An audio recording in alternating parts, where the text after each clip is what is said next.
Ay, ay, ay, ay.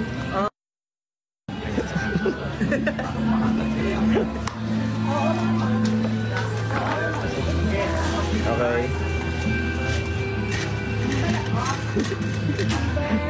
Nag-ayos mo na yung princess. Ayos mo na yung princess.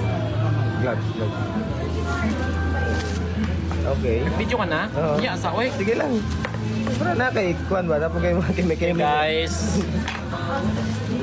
Marahil kayo nagtataka bakit ako nagkaganito kumakain ng bulufay. Unfortunately, I am very disappointed.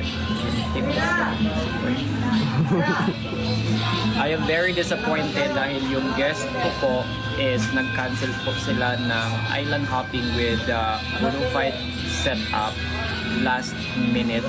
Ngayon mismo, November 20, 2023. Very unprofessional.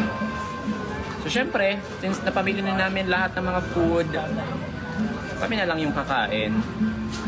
To think na kami nag-abono sa lahat. At ito pa ang kapalang mukha. Ni-refund ko siya. Well, out of pride, syempre. Although alam naman nila na hindi siya refundable, pero para sa akin, i-refund ko kasi ayaw ko ng gulo eh. So, di ba? Kainin na lang natin. Yung aking inis, ikakain ko na lang. Promise. Nanggigigil talaga ako sa guest na to. Yun lang.